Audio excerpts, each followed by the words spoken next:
Now, Ukrainian President Volodymyr Zelensky has accused Russia of launching drones against European countries from shadow fleets. Zelensky, citing an intelligence report, suggested that Russia was using its shadow fleet tankers to launch and control the drones. Listen in.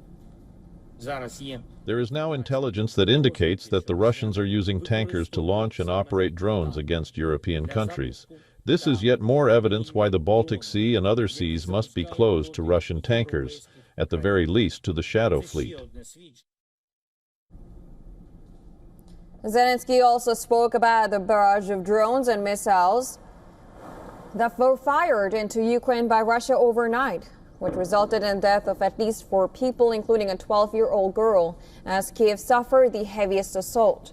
He added that Moscow wanted to continue fighting and only deserved harshest pressure from the world.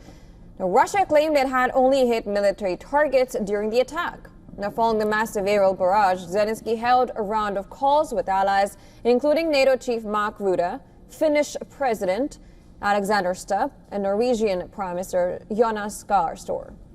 Neighboring Poland scrambled jets to secure its airspace in the wake of the barrage after NATO accused Moscow of being behind a series of violations of the Defense Alliance's airspace.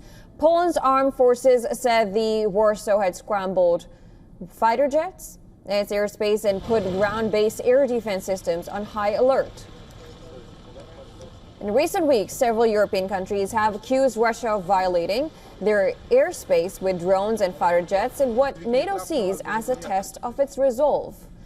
In the latest, Denmark has decided to close its airspace to civilian drones following the threat from suspected Russian drone incursions near its military bases and civilian airports.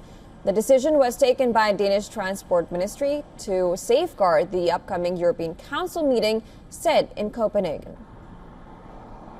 Now, amidst the accusations by EU countries, Belarus President Alexander Lukashenko has warned NATO that any attempt to shoot down Russian or Belarusian aircraft will be met with a swift response.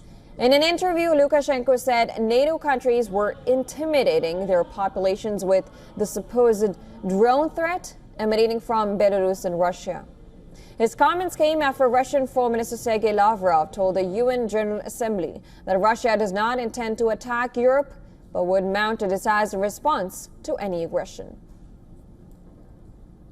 They are worried and they threaten us with an attack, which means they will defend themselves and even attack us. And what will we do? Will we be dragging our feet? It's a brave statement. They said they will shoot down. Let them try. Let them shoot. Or they'll shoot down something Russian over Kaliningrad. Then, of course, we'll have to fight, as they say in Russia, with all we've got. Is that necessary? No. In the meantime, Ukraine carried out strikes on Sunday that targeted Russian energy infrastructure in Belgorod.